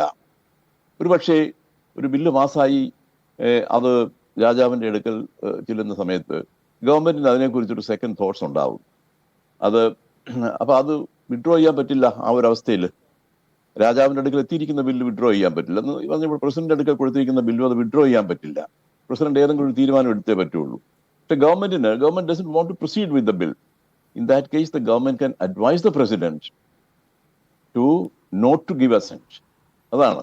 ആ ഒരവസ്ഥയിൽ മാത്രമേ ഈ അസന്റ് കൊടുക്കാതിരിക്കുന്ന ആ ഒരു സാഹചര്യം ഉണ്ടാവുകയുള്ളൂ എന്നാണ് ഈ ബ്രിട്ടീഷ് സിസ്റ്റത്തിൽ നമുക്ക് മനസ്സിലാവുന്നത്. അപ്പൊ അത് തന്നെ ആയിരിക്കണം ഇവിടെ. കാരണം ആ ഒരു സിസ്റ്റമാണല്ലോ നമ്മളിവിടെ ഫോളോ ചെയ്യുന്നത്. അതുകൊണ്ട് പക്ഷെ അതിനെക്കുറിച്ച് വ്യക്തമായ ഒരു തീരുമാനം സുപ്രീം കോടതി എടുക്കേണ്ടതായിട്ടുണ്ട്. അതിന് സഹായിക്കുന്ന ഒരു കേസാണിത് എന്ന് ഞാൻ കരുതുന്നു. അപ്പൊ ഈ അവസരത്തിൽ സുപ്രീം കോടതിക്ക് അങ്ങനെ ഒരു തീരുമാനം എടുക്കുകയും ഇതിലുള്ള ചില ആംബിഗ്വിറ്റീസ് ഉണ്ട് അത് മാറ്റി ക്ലാരിറ്റി ഇതിൽ കൊണ്ടുവരികയും ചെയ്യാൻ സാധിക്കും എന്നുള്ളതാണ് എൻ്റെ വിശ്വാസം. ശരി, അതിഥികളിലേക്ക് തിരികെ. ശ്രീ എസ് സമ്പത്ത്, ഈ ഒപ്പിടാത്ത ബില്ലുകളിൽ LDF സർക്കാരിനെ സംബന്ധിച്ച് ഏറ്റവും തലവേദനയായ, ഏറ്റവും പ്രതിസന്ധി ഉണ്ടാക്കുന്ന ഒരു ബില്ല് എന്ന് പറയുന്നത് ഗവർണറുടെ അധികാരങ്ങൾ വെട്ടിക്കുറയ്ക്കാൻ ഉദ്ദേശിച്ചുള്ള ബില്ലാണ്. ആ ബില്ല് ഒപ്പിടാത്തത് നമ്മുടെ സർവകലാശാലകളുടെ ദൈനംദിന പ്രവർത്തനങ്ങളെ തന്നെ ബാധിക്കുന്ന രീതിയിലുള്ള പ്രതിസന്ധികൾ സൃഷ്ടിച്ചുകൊണ്ടിരിക്കുകയാണ്. അവിടെ പ്രതിപക്ഷം, പ്രത്യേകിച്ചും UDF, കോൺഗ്രസ് ഒക്കെ ഉന്നയിക്കുന്ന ഒരു പ്രധാനപ്പെട്ട പ്രശ്നം സർവകലാശാലകളുടെ ഭരണത്തെ സർക്കാരിൻ്റെ കീഴിലാക്കുക, സർക്കാരിൻ്റെ തന്നെ ഇഷ്ടം പോലെ സർവകലാശാലകളെ അതിൻ്റെ സ്വയം ഭരണാവകാശത്തെ ഹനിക്കുന്ന രീതിയിലാക്കുക എന്നുള്ളതാണ് ബില്ലിൻ്റെ ഉദ്ദേശമെന്നാണ്. അത്തരം കാര്യത്തിൽ വിമർശനം നേരിടുമ്പോൾ ആ വിമർശനത്തെ മറികടക്കാനുള്ള ഒരു രാഷ്ട്രീയ ഉപായമാണ് ഈ കേസ് എന്ന് പ്രതിപക്ഷം വ്യാഖ്യാനിച്ചാൽ അതിനെ എങ്ങനെ നിങ്ങൾ നേരിടും? അല്ല, ഇതിപ്പോൾ BJPക്കും നമ്മുടെ നാട്ടിലെ കോൺഗ്രസിനും ഇത് ഒരേപോലെ തന്നെ അത് അങ്ങനെ അവർ പറഞ്ഞുകൊള്ളട്ടെ, ഒരേ സ്വരം തന്നെ അവർ പറഞ്ഞുകൊള്ളട്ടെ. അതിലൊന്നും വേറെ പ്രത്യേകിച്ച് ഞങ്ങൾക്ക് അവരോട് അതിൽ വേറെ ശണ്ട കൂടാനൊന്നുമില്ല. ഇത് ശ്രീ PDT ആചാര്യ സൂചിപ്പിച്ചതുപോലെ ഇതൊരു ഭരണഘടനാ വിഷയമാണ്. ആ ഭരണഘടനാ വിഷയം എല്ലാ കാര്യങ്ങളിലും രാഷ്ട്രീയമുണ്ട്, ഈ ഭരണഘടനയിലും രാഷ്ട്രീയമുണ്ട്. ഇത് ഭാരത് സംവിധാനം എന്നുള്ളത്, ഇന്ത്യയുടെ ഭരണഘടന എന്നുള്ളത്, ഇത് രാഷ്ട്രീയമായ ചർച്ചകൾ നമ്മുടെ ഭരണഘടനാ നിർമ്മാണ സഭയിൽ നടന്നതിന് ശേഷം വന്നതാണല്ലോ. അപ്പോൾ അദ്ദേഹം നേരത്തെ പറഞ്ഞതിൽ ആർട്ടിക്കിൾ 74 ഇന്ത്യൻ ഭരണഘടനയുടെ ഭാഗം 5 ചാപ്റ്റർ 1 അധ്യായം 1 എക്സിക്യൂട്ടീവ് എന്നുള്ളത്, അത് കഴിഞ്ഞ് അതിൻ്റെ 74ാമത്തെ അനുച്ഛേദത്തിലാണ് council of ministers to aid and advise president എന്നത്. ഞാൻ ഇംഗ്ലീഷ് അങ്ങനെ തന്നെ വായിക്കുകയാണ്, മലയാള പരിഭാഷയ്ക്ക് സമയമെടുക്കുന്നില്ല, പ്രേക്ഷകരും ദയവായി ക്ഷമിക്കണം. There shall be a council of ministers with the prime minister at the head to aid and advise the president who shall etc. aid and advise.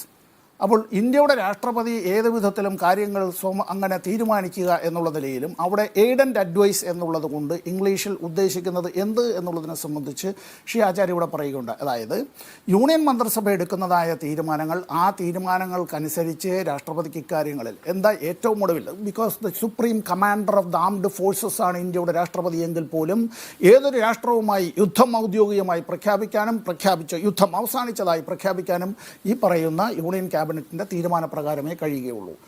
അടിയന്തരാവസ്ഥ പ്രഖ്യാപിക്കാനുള്ള അധികാരം രാഷ്ട്രപതിയിലാണ് നിക്ഷിപ്തം എങ്കിലും അതിന് യൂണിയൻ ഗവൺമെൻറ്റിൻ്റെതായ തീരുമാനത്തിലേ കഴിയുള്ളൂ. ഇത് തന്നെയാണ് ഈ തരത്തിലുള്ള അധികാരങ്ങളുമായി സമാനമായത് തന്നെയാണ് നമ്മുടെ ഭരണഘടനയിൽ 163 ആർട്ടിക്കിൾ 163(1) പറയുന്നത്. ആ 163(1) പറയുന്നതായ കാര്യങ്ങളുമായി ബന്ധപ്പെട്ട ഒരു കാര്യങ്ങൾ നമ്മൾ നോക്കേണ്ടത്, ഗവർണറുടെ പ്രവർത്തനങ്ങൾ മന്ത്രിസഭയുടെ നിർദ്ദേശങ്ങൾക്ക് വിധേയമായിരിക്കണമെന്ന് പുഞ്ചി കമ്മീഷൻ റിപ്പോർട്ടിൽ പറയുകയാണ്. എപ്പോഴാണ് ജസ്റ്റിസ് പുഞ്ചിയുടെ നേതൃത്വത്തിലുള്ള കമ്മീഷനെ നിയോഗിച്ചത്? ഒന്നാം UPA സർക്കാരിൻ്റെ കാലത്താണ്, ഡോക്ടർ മൻമോഹൻ സിംഗ് ഇന്ത്യയുടെ പ്രധാനമന്ത്രിയായിരിക്കുന്ന കാലത്താണ്.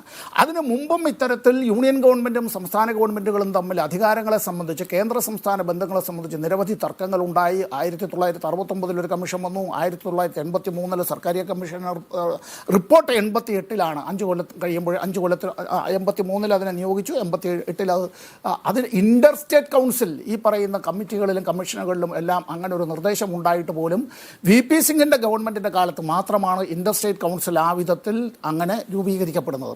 ഇനി ഇതിലൊരു കാര്യം കൂടി, അജിംസ് കൂടി ഈ കാര്യത്തിനെ സംബന്ധിച്ച് ഇപ്പോൾ ഇപ്പോൾ നേരത്തെ പറഞ്ഞുവല്ലോ, അജിംസ് പറഞ്ഞതുകൊണ്ട് ഞാൻ അജിംസിൻ്റെ അതിൻ്റെ ഒരു അനുബന്ധമായി ചേർക്കുകയാണ്. പഞ്ചാബ് കേസിലെ വിധിയിൽ പറഞ്ഞിട്ടുള്ളത്, കോട്ട്, തിരഞ്ഞെടുക്കപ്പെടാത്തൊരു സംസ്ഥാന തലവൻ എന്ന നിലയിൽ ഗവർണർക്ക് ചില ഭരണഘടനാപരമായ ചുമതലകൾ അധികാരങ്ങൾ ഉണ്ട്. എന്നിരുന്നാലും സംസ്ഥാന നിയമസഭകളുടെ നിയമനിർമ്മാണത്തിൻ്റെ സാധാരണഗതിയെ തടസ്സപ്പെടുത്താൻ അഥവാ തകിടം മറിക്കാൻ ഈ അധികാരം ഉപയോഗിക്കാൻ കഴിയില്ല. അൺകോട്ട്. അതായത് നിയമനിർമ്മാണ സഭയുടെ പ്രവർത്തനങ്ങളെ, അതിൽ ഭൂരിപക്ഷമുള്ള ആ ഗവൺമെൻറ് അത്തരത്തിലെടുക്കുന്ന തീരുമാനം എന്നുള്ളത്, ഇതെല്ലാം ചർച്ച ചെയ്യപ്പെട്ട് വരുന്നത്. ഇനി ചില ആളുകൾക്കെങ്കിലും ഒരു സംശയം വരും, എന്താണെന്നറിയോ? ഗവർണറുടെ അധികാരങ്ങളെ വെട്ടിക്കുറയ്ക്കുകയാണ്. ഗവർണറുടെ അധികാരങ്ങളെ വെട്ടിക്കുറയ്ക്കാൻ ഒരു സംസ്ഥാനത്തെ നിയമസഭയ്ക്കും കഴിയില്ല, അത്തരത്തിൽ ഒരു കാര്യത്തിനും കഴിയില്ല. എങ്ങനെ കഴിയുക? ഗവർണറെ നിയമിക്കുന്നതും ഗവർണറെ ഇംപീച്ച് ചെയ്യുന്നതും ഉൾപ്പെടെയുള്ളതെല്ലാം ഇന്ത്യയുടെ ഭരണഘടനയിൽ വിവക്ഷിച്ചിട്ടുള്ളതും അനുസരിച്ച് നടക്കുള്ളൂ. എങ്ങനെയാ കഴിയുന്നത്? ഇവിടെയുള്ളത് ഇവിടെ സർവകലാശാല നിയമങ്ങൾ സർവകലാശാല നിയമങ്ങളുമായി ബന്ധപ്പെട്ട കാര്യം, കേരള യൂണിവേഴ്സിറ്റി ഓഫ് കേരളയുടെ ആ സ്റ്റാറ്റ്യൂട്ട് ഏതാണ്? ഒരു സർവകലാശാലയുടെ സ്റ്റാറ്റ്യൂട്ട് എങ്ങനെയാണ്? ആ സ്റ്റാറ്റ്യൂട്ട് നിയമനിർമ്മാണ സഭ പാസ്സാക്കുന്ന നിയമത്തിൻ്റെ അടിസ്ഥാനത്തിലാണ്. അവിടെ ഗവർണർ തന്നെയായിരിക്കണം ചാൻസലറെന്നോ അല്ലെങ്കിൽ ഇന്നയാൾ തന്നെയായിരിക്കണം ചാൻസലറെന്നോ ആരും അവിടെ ശാഠ്യം പിടിക്കേണ്ടതായിട്ടുള്ള കാര്യമില്ല. ഇവിടെ മറ്റൊരു കാര്യം കൂടിയുണ്ട്. ഇവിടെ ഗവർണറുടെ അധികാരങ്ങളെ വെട്ടിക്കുറയ്ക്കുന്ന എന്നാരും തെറ്റിദ്ധരിക്കണ്ട. ഇപ്പോൾ ഇവിടെ ഈ ധനകാര്യ ഇടപാടുകളെ സംബന്ധിച്ചൊരു കാര്യം പറഞ്ഞു. ഇപ്പോൾ കേരളത്തിലെ കാര്യം പറയുമ്പോൾ കോൺഗ്രസ്സുകാർ പല കാര്യങ്ങളിലും അതിന് ഈ മുട്ടാപ്പോക്ക് ന്യായം പറയും. തൊട്ടപ്പുറത്ത് കർണാടക സംസ്ഥാനം നമ്മുടെ ബഹുമാനപ്പെട്ട ധനകാര്യ വകുപ്പ് മന്ത്രി ശ്രീമതി നിർമ്മല സീതാരാമനുമായി ഒരു തർക്കത്തിലാണ്. എന്താ? ഞങ്ങൾക്കിവിടെ 3-4 ജില്ലകൾ ഒഴികെ മറ്റുള്ളിടത്തെല്ലാം തന്നെ വല്ലാത്ത വരൾച്ചയാണ്. ആ വരൾച്ച ദുരിതാശ്വാസവുമായി ഞങ്ങൾക്ക് ലഭിക്കേണ്ടതായ പണം നൽകിയിട്ടില്ല. നേരത്തെ തന്ന പണത്തിനെ അടക്കം നാഷണൽ ഡിസാസ്റ്റർ റിലീഫ് ഫണ്ടുമായി ബന്ധപ്പെടുത്തി നിങ്ങളിപ്പോൾ പറയുന്നത്, ഇത് അവിടുത്തെ മുഖ്യമന്ത്രി തന്നെ പറയുകയാണ്. അവരും ഇക്കാര്യത്തിൽ നിയമ നടപടികളിലേക്ക് പോവുകയാണ്. ഈ ഫെഡറൽ സംവിധാനത്തിൻ്റെ കടക്കൽ കത്തിവെക്കുന്നതുമായി ബന്ധപ്പെട്ട് കേരളത്തിലെ മുഖ്യമന്ത്രിയും മന്ത്രിമാരും MLA-മാരും MP-മാരും ഡൽഹിയിൽ അവർ സത്യാഗ്രഹം വരുന്നു. അങ്ങനെ ഒരു പ്രക്ഷോഭം, കാര്യം ശരി. അത് നടത്തുമ്പോൾ അതിൻ്റെ തലേന്ന് തന്നെ സിദ്ധരാമയ്യയുടെ നേതൃത്വത്തിലും അതുപോലെ തന്നെ ശ്രീ ശിവകുമാറിൻ്റെ നേതൃത്വത്തിലും മുഖ്യമന്ത്രിയും ഡെപ്യൂട്ടി മുഖ്യമന്ത്രിയും യഥാക്രമം കർണാടകത്തിലെ അവരും ഇതേ വിഷയത്തിൽ അവിടെ ഇരിക്കുകയാണ്. അതെന്തായാലും കേരളത്തിൽ നിന്ന് UDF-ൻ്റെ MP-മാരും പോയില്ല എന്നുള്ളത് മറ്റൊരു കാര്യം. പിന്നെ ഈ പാർലമെൻ്ററി ഡെമോക്രസിയുമായി ബന്ധപ്പെട്ട കാര്യത്തിൽ ഒരു കാര്യം, ജനങ്ങളാണ് പരമാധികാരികൾ. ജനങ്ങളാണ് തിരഞ്ഞെടുക്കുന്നത്. ജനങ്ങളുടെ വോട്ട് എല്ലാവരും, തമ്പുരാൻ മുതൽ തെരുവിൽ നിൽക്കുന്നയാൾ വരെ എല്ലാവരും സമന്മാരാകുന്നത് ആ പാർലമെൻ്ററി ജനാധിപത്യത്തിൻ്റെ മുമ്പിലാണ്. നമുക്ക് ആര് ഗവർണർ എന്നുള്ളതല്ല, ആര് രാഷ്ട്രപതി എന്നുള്ളതല്ല, the office of the president എന്നുള്ള, ഓഫീസ് ഓഫ് ദ ഗവർണർ എന്നുള്ളത്, ഈ office of the president of the Indian union എന്നുള്ളത്, അവർ എടുക്കുന്ന തീരുമാനങ്ങളെ സംബന്ധിച്ചുള്ളതിൽ നിശ്ചയമായും ജുഡീഷ്യൽ റിവ്യൂവിന് വിധേയമാണ്. ഒറ്റ മിനിറ്റ് കൂടി, എങ്ങനെ ജുഡീഷ്യൽ റിവ്യൂവിന് വിധേയമാവും? കോൺസ്റ്റിറ്റ്യൂവൻ്റ് അസംബ്ലി ഡിബേറ്റ്സിൽ, നിയമനിർമ്മാണ സഭയിലെ ഡിബേറ്റ്സിൽ അതിൻ്റെ കരട് ആർട്ടിക്കിൾ, ഡ്രാഫ്റ്റ് ആർട്ടിക്കിളിൽ അന്ന് 175 ആ ഡ്രാഫ്റ്റ് ആർട്ടിക്കിളിലെ 175 ചർച്ചകൾക്ക് ശേഷം പിന്നീട് ഇപ്പോഴത്തെ ആർട്ടിക്കിൾ 200 ഇന്ത്യൻ ഭരണഘടനയിലേക്ക് വന്നിട്ടുള്ളത്. ഇനി ഇതിൽ തന്നെ ജസ്റ്റിസ് VR കൃഷ്ണയ്യർ എഴുതിയിട്ടുള്ള കോൺസ്റ്റിറ്റ്യൂഷണൽ മിസ്ലേനി എന്ന് പറയുന്നൊരു പുസ്തകമുണ്ട്. ആ പുസ്തകത്തിൽ ബില്ലുകൾക്ക് ഗവർണറുടെ അസെൻറ്റിനെ സംബന്ധിച്ചുള്ള കാര്യത്തിൽ അദ്ദേഹം ഇതിനെ സംബന്ധിച്ച് നിരവധി കാര്യങ്ങൾ പരാമർശിക്കുന്നുണ്ട്. ഞാൻ നിർത്തുന്നതിന് മുമ്പ് ഒരു കാര്യം കൂടി, ഏറ്റവും ഒടുവിൽ വന്നിട്ടുള്ളൊരു കേസ്, അത് ഹർഗോവിന്ദ് പന്ത് വേഴ്സസ് രഘുകുൽ തിലക് കേസിൽ ഗവർണർ കേന്ദ്ര ഗവൺമെൻറ്റിൻ്റെ, യൂണിയൻ ഗവൺമെൻറ്റിൻ്റെ ഏജൻറ്റ് അല്ലെങ്കിൽ ജീവനക്കാരനായി പെരുമാറരുത് എന്ന് സുപ്രീം കോടതി വ്യക്തമായി ഇക്കാര്യത്തിൽ പറഞ്ഞിട്ടുണ്ട്. അവിടെ കൊണ്ടും അത് തീരുന്നില്ല. ഇവിടെ 2016 ഏറ്റവും ഒടുവിൽ നബാം റബിയ ജഡ്ജ്മെൻറ്റ് പ്രകാരം ഭരണഘടനയുടെ ആർട്ടിക്കിൾ 163 ഗവർണർമാർക്ക് വിശേഷാധികാരം നൽകുന്നില്ല എന്ന് പറയുകയുണ്ടായി. ഗവർണർമാരുടെ വിശേഷാധികാരം എന്നുള്ളത് പരിമിതമാണ് എന്ന് പറയുകയും ചെയ്യുന്നുണ്ട്. ഞാൻ നേരത്തെ പറഞ്ഞ പോലെ ആർട്ടിക്കിൾ 74 ആർട്ടിക്കിൾ 163 തമ്മിലുള്ള ഒരു ഇതിനകത്തുള്ള ഒരു സാമ്യത്തെ സംബന്ധിച്ചാണ് പറഞ്ഞത്. അപ്പോൾ അടുത്ത് ചോദിക്കുന്നത്, ഇന്ത്യയിലെ പ്രഥമ പൗരന് ഇക്കാര്യത്തിൽ എല്ലാ ബില്ലുകളും അനന്തമായി ഇങ്ങനെ വെച്ചേക്കാൻ, ഇങ്ങനെയെല്ലാം ഇത് ഈ കാര്യത്തിൽ അവിടെയാണ് ശ്രീ PDT ആചാര്യ പറഞ്ഞൊരു കാര്യത്തിൽ വരുന്നത്. നമ്മുടെ രാഷ്ട്രീയം, ഇപ്പോൾ ഞങ്ങൾ 3 പേർക്ക് ഇവിടെ രാഷ്ട്രീയം എന്തായാലും ഉണ്ടല്ലോ, സമ്പത്തിനും ഉണ്ട്, ഇവിടെ എന്തായാലും വസ്തുവിനും ഉണ്ട്, ഉല്ലാസനും ഉണ്ട്, ഞങ്ങൾക്ക് രാഷ്ട്രീയമുണ്ട്. ആ രാഷ്ട്രീയത്തിൽ ഉറച്ചു നിന്നുകൊണ്ടാണല്ലോ പറയുക. ഇവിടെ ജുഡീഷ്യൽ അധികാരം, ക്വാസി ജുഡീഷ്യൽ അധികാരം അത്തരത്തിലുള്ള കാര്യങ്ങൾ ആർബിട്രറിയായി ഉപയോഗിക്കാനുള്ളതല്ല. ഓർഡർ, ജഡ്ജ്മെന്റ്, അത്തരത്തിലുള്ള കാര്യങ്ങൾ it should be A speaking order. ആ കാര്യം എന്തുകൊണ്ട്, എങ്ങനെ, എന്തിനു വേണ്ടി എന്നുള്ളത് അവിടെ അത് ന്യായീകരിച്ച് വരേണ്ടതായിട്ടുള്ള കാര്യമുണ്ട്. കാരണം കേരളത്തിൽ ഈ ഗവർണറെ സർവകലാശാലകളുടെ ചാൻസലർ ആക്കിക്കൊണ്ട് ഓരോ സർവകലാശാലയും സ്റ്റാറ്റ്യൂട്ട് രൂപീകരിച്ചത് ഈ സർവകലാശാലകളുടെ ഒരു സ്വാതന്ത്ര്യവും സ്വയംഭരണാധികാരവും രാഷ്ട്രീയ പക്ഷപാതിത്വമില്ലായ്മയും നിലനിർത്താൻ വേണ്ടിയാണ്. പക്ഷേ ഇതേ രാഷ്ട്രീയ ലക്ഷ്യങ്ങളോടെ ഒരു ഗവർണർ പ്രവർത്തിക്കാൻ തുടങ്ങിക്കഴിഞ്ഞാൽ ഈ സർവകലാശാലകളുടെ സ്വതന്ത്ര സ്വഭാവം നഷ്ടപ്പെടുന്നു. അതുകൊണ്ട് ചാൻസലറുടെ പദവി ഗവർണറിൽ നിന്ന് എടുത്തു മാറ്റുക എന്നുള്ളതാണ് ബില്ലിൻ്റെ ലക്ഷ്യം. അപ്പോൾ രാജ്യത്തെ ഒരു സംസ്ഥാനങ്ങളിലും ഗവർണർ തന്നെ ചാൻസലർ ആവണമെന്ന് നിയമമൊന്നുമില്ല. ഇപ്പോൾ തെരഞ്ഞെടുപ്പ് നടക്കുന്ന JNUവിൽ പോലും ചാൻസലറെ എക്സിക്യൂട്ടീവാണ് നിയമിക്കുന്നത്. അപ്പോൾ ഈ ബില്ലിനോട് നിങ്ങൾക്ക് എന്താണ് ഇത്ര പിടിവാശി? ആ ബില്ല് നിയമമായാൽ എന്താണ് പ്രശ്നം?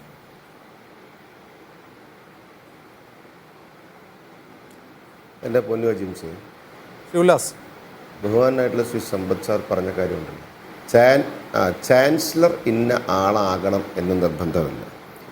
അദ്ദേഹത്തിൻ്റെ വാദം അതാണ്, അദ്ദേഹത്തിൻ്റെ ആവശ്യവും അതാണ്. അദ്ദേഹത്തിൻ്റെ എന്ന് പറയപ്പെടുന്ന അദ്ദേഹത്തിൻ്റെ രാഷ്ട്രീയ പാർട്ടിയുടെയും അദ്ദേഹത്തിൻ്റെ സർക്കാരിൻ്റെയും ആവശ്യം ചാൻസലറുടെ നെഞ്ചത്ത് കയറുക, എങ്ങനെയെങ്കിലും സ്വന്തം രാഷ്ട്രീയ താല്പര്യങ്ങളും രാഷ്ട്രീയ പാർട്ടിയുടെ ഇസങ്ങളും അവരുടെ പുക്കങ്ങളും കൃത്യമായിട്ട് അവതരിപ്പിക്കാൻ കഴിവുള്ള ആളുകളെ, അല്ലെങ്കിൽ അവരുടെ രാഷ്ട്രീയ പാർട്ടിയുടെ കീഴാളന്മാരെ കൊണ്ടുപോയി അപ്പോയിൻ്റ് ചെയ്യുന്ന ഒരു വലിയ വിശാല സംവിധാനമായിട്ട് ഇവിടുത്തെ സർക്കാരുകളെ മാറ്റുകയും അതിലൂടെ ഇവിടുത്തെ വിദ്യാഭ്യാസ സംവിധാനം തകർന്നാലും അവർക്ക് വിഷയമില്ല, ഇവിടുത്തെ വിദ്യാഭ്യാസ സിസ്റ്റം തകർന്നാലും കുഴപ്പമില്ല, ഇവരുടെ രാഷ്ട്രീയവും ഇവരുടെ വിദ്യാർത്ഥി രാഷ്ട്രീയവും ഇത്യാദി കാര്യങ്ങളും ഇവരുടെ കുറേ ആളുകളുടെ കാര്യങ്ങളൊക്കെ നടന്നു പോകണമെന്നുള്ളതുള്ളൂ. അതിനെ കൃത്യമായി ചോദ്യം ചെയ്തുകൊണ്ട് ഓരോ കാര്യങ്ങളിലും ഇടപെട്ടുകൊണ്ട് ആസ് എ ചാൻസലർ ഇടപെട്ടുകൊണ്ട് കാര്യങ്ങൾ നോക്കി തുടങ്ങിയപ്പോഴാണല്ലോ കേരള ഗവർണറോട് ഇവർക്ക് ഈ ദേഷ്യം ആരംഭിക്കുന്നതും ഇവരതിനെ മറികടക്കാനുള്ള കാര്യങ്ങൾ ചെയ്യുന്നതും.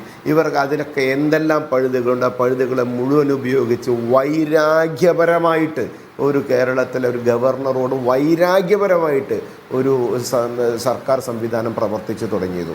ഞങ്ങളെ സംബന്ധിച്ച് സാർ ഇതിനകത്ത് യാതൊരുവിധ പൊളിറ്റിക്കൽ ഇഷ്യൂവും BJPയെ സംബന്ധിച്ചെടുത്തില്ല. കാരണം ഇതിലൊറ്റ കാര്യമേ ഉള്ളൂ, കേരള സർക്കാർ ഇതേപോലത്തെ ഒരുപാട് കാര്യങ്ങൾ ഇതിനു മുൻപും ചെയ്തിട്ടുണ്ട്. അവർ നടക്കാത്ത പ്രമേയങ്ങൾ പാസ്സാക്കും, അധികാരമില്ലാത്ത പ്രമേയങ്ങൾ പാസ്സാക്കും, ഓടിപ്പോയി അവർ കേസിന് പോവും.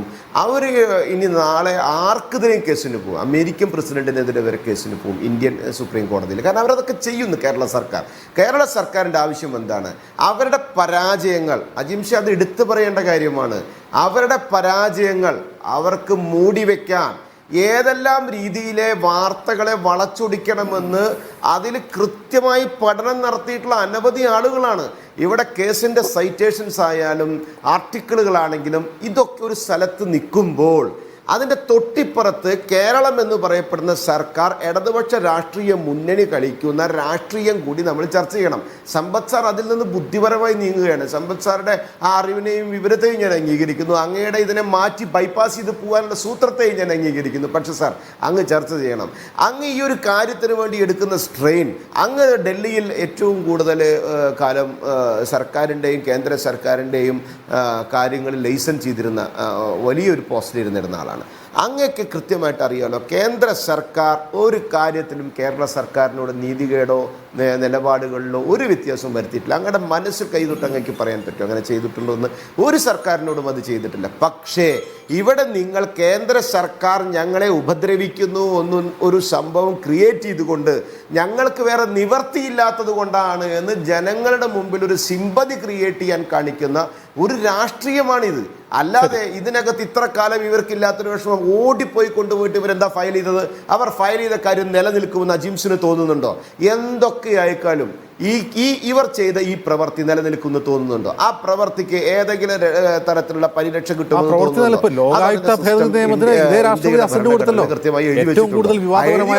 കൃത്യമായിട്ട് വരുന്നേ അല്ല. അഴിമതി വിരുദ്ധതയിൽ ഏറ്റവും കൂടുതൽ വിവാദപരമായ ഒരു നിയമമായിരുന്നു അധികാരങ്ങൾ ഇതേ രാഷ്ട്രപതി. ചോദ്യം സമ്പത്ത് സാറോട് ചോദിക്കൂ, ആ ചോദ്യം സമ്പത്ത് സാറോട് ചോദിക്കൂ. ഒരു ബില്ല് പാസ്സായി വന്ന സമയത്ത് അങ്ങനെയാണെങ്കിൽ അത് ചർച്ച ചെയ്തിട്ടുള്ള സമ്പത്ത് സാറോട് ഇപ്പോൾ ചോദിക്കണമല്ലോ. ആ സമയത്ത് ഇവർക്ക് ഇതിനകത്ത് വിരോധം കാണിക്കുന്നതായിട്ട് ഫീൽ ചെയ്തില്ല. ഇവർക്കെതിരായ പ്രവർത്തനം അത് ഇവരിനിപ്പോൾ സുപ്രീം കോടതി ഒരു വിധി പാസ്സാക്കിയാലും ഹൈക്കോടതി ഒരു വിധി പാസ്സാക്കിയാലും താഴെ കോടതികൾ ഒരു വിധി പാസ്സാക്കിയാലും ഇവർക്ക് ഇഷ്ടമില്ലാത്ത കാര്യം വന്നാൽ അപ്പോൾ ഇവർ എതിർക്കും. അപ്പോൾ അവരതിന് കുറേ ന്യായീകരണങ്ങൾ കൊണ്ടുവരും. ഇവിടെ ഇതൊന്നുമല്ല വിഷയം. ഇവിടെ ദൈനംദിനം കടന്നു പോകാൻ അവരെ കൊണ്ട് ആവാത്തതിൻ്റെ അടിസ്ഥാനത്തിൽ അതിനൊക്കെ പുതിയ വാർത്തകൾ ഉണ്ടാക്കി ജനങ്ങളെ തെറ്റിദ്ധരിപ്പിച്ചുകൊണ്ട് ഇവരുടെ അഭ്യാസങ്ങളെ മൂടി വെക്കുന്ന രാഷ്ട്രീയ ഒരു കോമാളിത്തരമാണ് സർക്കാർ കാണിക്കുന്നത്. ഇത് എവിടെ നിലനിൽക്കാൻ പോകുന്നില്ല. ഇന്ത്യൻ ഭരണഘടന പറഞ്ഞിട്ടുള്ള അതിന്റെ മേത്ത് ഒരു പ്രധാനപ്പെട്ട കാരണം വസന്ത്, ആദ്യം ഫെഡറൽ അവകാശങ്ങൾക്ക് മേൽ കടന്നു കയറുന്ന കേന്ദ്രത്തെ നിങ്ങൾ എതിർക്കുക. ആ കേന്ദ്രത്തെ എതിർത്ത് തോൽപ്പിച്ചതിന് ശേഷം നിങ്ങൾക്ക് ഇവരെ തിരുത്താൻ സമയമുണ്ട്. നിങ്ങൾ ഒരേ സമയം കേന്ദ്രത്തിനെതിരെ ഗീർവാണം മുഴക്കുകയും അതിൽ കൂടുതൽ രൂക്ഷമായി സംസ്ഥാന സർക്കാരിനെതിരെ വിമർശനം ഉന്നയിക്കുകയും ചെയ്യുമ്പോൾ നിങ്ങളുടെ ആ ശ്രമം ഫ്യൂട്ടൈലാവുകയല്ലേ ചെയ്യുന്നത്? അല്ല, വർഗീയ ശത്രുവിനെയും വർഗശത്രുവിനെയും ഒരേപോലെ നേരിടണം എന്നാണല്ലോ. ഒന്ന് നോക്കൂ, ഡോക്ടർ സമ്പത്തിന്റെ ചില പോയിന്റുകൾക്ക് ഞാൻ ഉത്തരം പറയുമ്പോൾ അങ്ങയുടെ ചോദ്യം ക്ലിയർ ആവും. ഡോക്ടർ സമ്പത്ത് പറഞ്ഞത് കർണാടക കേസാണ് സാമ്പത്തിക പ്രതിസന്ധിയുമായി ബന്ധപ്പെട്ട്. കർണാടകയിലെ വരൾച്ചയുമായി ബന്ധപ്പെട്ട് ഇവർ സമരം ചെയ്യാൻ പോകുന്നതിന്റെ തലേ ദിവസം അവിടെ DK ശിവകുമാർ അടക്കമുള്ളവർ ഉണ്ടായിരുന്നു. എന്തുകൊണ്ട് കോൺഗ്രസ് അതിനെ, കേരളത്തിലെ കോൺഗ്രസ് എന്നാണ് അദ്ദേഹം പറയുന്നത്, കേരളത്തിലെ കോൺഗ്രസ് അതിനെ ഓൺ ചെയ്തില്ല ഇവരുടെ സമരത്തെ എന്നാണ്. ശ്രീ ഡോക്ടർ സമ്പത്ത്, DK ശിവകുമാർ അല്ല, DK സുരേഷ് ബാംഗ്ലൂർ റൂറലിൽ നിന്നുള്ള MP ആണ്, കോൺഗ്രസിനുള്ള കർണാടകയിൽ നിന്നുള്ള ഏക MP ആണ്. അദ്ദേഹം 2 തവണയാണ് അടിയന്തര പ്രമേയം ഈ വിഷയവുമായി ബന്ധപ്പെട്ട് ലോക്സഭയിൽ അവതരിപ്പിക്കുന്നത്. 4 തവണ വിവിധ ചോദ്യങ്ങൾ ശൂന്യവേളയിലടക്കം അദ്ദേഹം ചോദിച്ചിട്ടുണ്ട്. അവിടെ നിന്നുള്ള രാജ്യസഭ MP അടക്കം. CPM-ന്റെ കനൽ ഒരു തരി ആലപ്പുഴയിൽ നിന്നുള്ള MP ആരിഫ് എത്ര തവണ ഒരു ചോദ്യമെങ്കിലും, ഒരു ചോദ്യം പോട്ടെ കൈ ഉയർത്തിയെങ്കിലും എനിക്ക് ചോദിക്കാനുണ്ട് എന്ന് ഈ വിഷയവുമായി ബന്ധപ്പെട്ട് പാർലമെന്റിൽ ഇടപെടൽ നടത്തിയിട്ടുണ്ടോ? ഇല്ലല്ലോ. പക്ഷേ കോൺഗ്രസിന്റെ കർണാടക ഘടകവും അവിടുത്തെ MP-യും അവിടുത്തെ ജനപ്രതിനിധികളും അത് ചെയ്തിട്ടുണ്ട്. അതുകൊണ്ടാണ് അതിൽ ആത്മാർത്ഥത ഉണ്ട് എന്ന് കോൺഗ്രസ് നേതൃത്വം പറയുന്നതും ആ കൂടെ നിൽക്കുന്നതിന്. ഇനി സാമ്പത്തിക പ്രതിസന്ധിയുമായി ബന്ധപ്പെട്ട് തന്നെ ഡോക്ടർ സമ്പത്ത്, അങ്ങേക്ക് ശേഷം വന്ന സംസ്ഥാന സർക്കാരും കേന്ദ്ര സർക്കാരും തമ്മിലുള്ള പാലം വളരെ സ്മൂത്താക്കാൻ വേണ്ടി അങ്ങേക്ക് ശേഷം അങ്ങ് അലങ്കരിച്ച സ്ഥാനത്തിരിക്കുന്ന ആളാണ് ഡോക്ടർ KV തോമസ്. KV തോമസിനെ ഏതാണ്ട് ലക്ഷക്കണക്കിന് രൂപ മുടക്കി ശമ്പളം കൊടുത്ത് അദ്ദേഹത്തിന് വേണ്ട സൗകര്യങ്ങൾ ചെയ്തു കൊടുത്ത് ഡൽഹിയിൽ ഇരുത്തിയിരിക്കുന്നത് ഈ സാമ്പത്തിക പ്രതിസന്ധി കേന്ദ്രവുമായി ബന്ധപ്പെട്ടാണെങ്കിൽ അതടക്കം സെറ്റിൽ ചെയ്യാൻ വേണ്ടിയല്ലേ ഡോക്ടർ KV തോമസിന്റെ ഇടപെടൽ എത്രമാത്രമാണ് ആ വിഷയത്തിൽ. അപ്പോ അതും നിങ്ങൾക്കില്ല. രണ്ടാമതായി അദ്ദേഹം പറഞ്ഞ എന്താണ്, ഗവർണറിന്റെ അധികാരങ്ങളെ ഒരു നിയമസഭയ്ക്കും വെട്ടിച്ചുരുക്കാനാവില്ല. സുർജിത് സിംഗ് കേസിൽ വളരെ കൃത്യമായി കോടതി പറഞ്ഞിട്ടുണ്ട്, ഗവർണർ എന്ന അധികാരവും ചാൻസലർ എന്നതും ഇൻഡിപെൻഡന്റ് പോസ്റ്റുകളാണ്. ഈ വിഷയത്തിൽ ചാൻസലറിന്റെ അധികാരങ്ങളാണ് ഇവർ എടുത്തു കളയാൻ പോകുന്നത്. അതിൽ 2 പേർക്കും ഒരേ നയമാണെന്ന് ഞങ്ങൾ പറയാൻ കാരണം, ഗവർണർ പറഞ്ഞത് SFI-ക്കാരെ ഇവർ എന്ത് ചെയ്യുന്നു, വളരെ കൃത്യമായി യൂണിയനിൽ തിരികെ കയറ്റുന്നു. DYFI-ക്കാരെ അവിടുത്തെ ജോലിയിൽ തിരികെ കയറ്റുന്നു. CPM-കാരെ അവിടുത്തെ യൂണിവേഴ്സിറ്റി യൂണിയനിലും അവിടുത്തെ അഡ്മിനിസ്ട്രേറ്റീവ് കൗൺസിലിലും തിരികെ കയറ്റുന്നു എന്ന് പറഞ്ഞുകൊണ്ടാണ് ഗവർണർ ഒരു പോർമുഖം തുറന്നത്. അത് ശരിയാണ് എന്ന് കേരളം കണ്ടു, കേരളത്തിന്റെ പൊതുമനസ് കണ്ടു, മാധ്യമങ്ങൾ കണ്ടു. പക്ഷെ അത് ഗവർണറുടെ കയ്യിലേക്ക് വന്നപ്പോൾ എന്തുണ്ടായി? SFI-ക്ക് പകരം ABVP ആയി, DYFI-ക്ക് പകരം യുവമോർച്ചയായി, CPM-ന് പകരം BJP ആയി. അപ്പോ ഈ 2 വശങ്ങൾ, ഒരേ നാണയത്തിന്റെ 2 വശങ്ങൾ ഒരേ രീതിയിൽ എതിർക്കപ്പെടേണ്ടതാണ് എന്നത് തന്നെയാണ് കോൺഗ്രസ് നിലപാട്. അതിൽ യാതൊരുവിധ തെറ്റും വേണ്ട. ഇവർ ഇപ്പൊ BJP-ക്കെതിരെ ഞങ്ങൾ നിയമ പോരാട്ടത്തിന് ഇറങ്ങുന്നു എന്നല്ലേ പറയുന്നേ? നിയമ പോരാട്ടം മാത്രം മതിയോ ഡോക്ടർ സമ്പത്തെ? രാഷ്ട്രീയ പോരാട്ടം വേണ്ടേ? എവിടെയാണ് BJP-ക്കെതിരെ CPM രാഷ്ട്രീയ പോരാട്ടം നടത്തുന്നത്? ഏതെങ്കിലും ഒരു സീറ്റിലെങ്കിലും BJP-ക്കെതിരെ മത്സരിക്കുന്നുണ്ടോ? നിങ്ങളുടെ EP ജയരാജൻ പറഞ്ഞതിനെ ഓൺ ചെയ്യുവാണെങ്കിൽ ഞാൻ സമ്മതിക്കാം, BJP-യും CPM-ഉം തമ്മിലാണ് മത്സരം എന്നുള്ളത്. നോക്കൂ, ഇതൊരു പൊറാട്ട് നാടകമാണ് ജിംസെ. അതുകൊണ്ടാണ് അതും തുറന്ന് കാണിക്കാതെ മുമ്പോട്ട് പോകാൻ കോൺഗ്രസിനാവില്ല. ഞങ്ങൾ പറയുന്നില്ലല്ലോ കേരളത്തിൽ കോൺഗ്രസ് വേഴ്സസ് BJP ആണ് മത്സരം, ഏതെങ്കിലും ഒരു സീറ്റിലെങ്കിലും എന്ന് ഞങ്ങൾ പറയുന്നുണ്ടോ? കഴിഞ്ഞ ലോക്സഭാ തെരഞ്ഞെടുപ്പിൽ 20 സീറ്റുകളിൽ ഒരേ ഒരു സീറ്റിലാണ് BJP 2ാം സ്ഥാനത്തെത്തിയത്. അത് തിരുവനന്തപുരത്താണ്. 2ാം സ്ഥാനത്തെത്തിയ 20-ൽ ഒരേ ഒരു സീറ്റിൽ മാത്രം 2ാം സ്ഥാനത്തെത്തിയ പാർട്ടിയാണ് ഇവിടെ ഞങ്ങളോട് മത്സരിക്കുന്നത് എന്ന് പറയുന്നത് ഏത് രാഷ്ട്രീയ അജണ്ടയുടെ ഭാഗമായാണ്?